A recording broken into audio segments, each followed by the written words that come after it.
interrogé. Olivier Véran qui s'est dit hier préoccupé par la situation dans les Pyrénées-Orientales. Le taux d'incidence à 210 y a dépassé le seuil d'alerte à partir duquel les mesures territorialisées peuvent être prises. Retour du masque obligatoire en extérieur par exemple ou recours accru au télétravail. Et en attendant d'éventuelles nouvelles restrictions, les médecins sur place constatent chaque jour cette dégradation de la situation. Reportage à Perpignan de notre correspondant européen Benjamin Peter.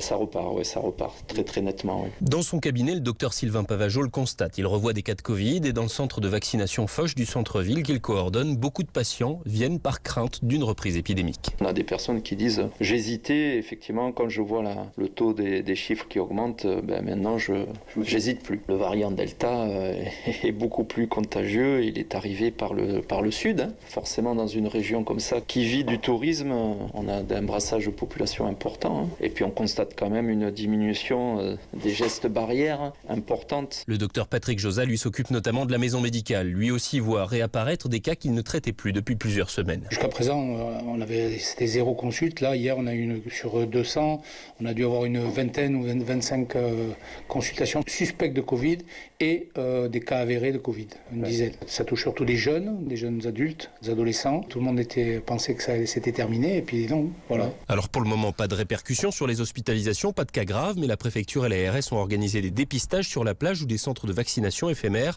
D'autres pourraient ouvrir la semaine prochaine pour ralentir le rythme des contaminations. À Perpignan, Benjamin Peter, Europe 1.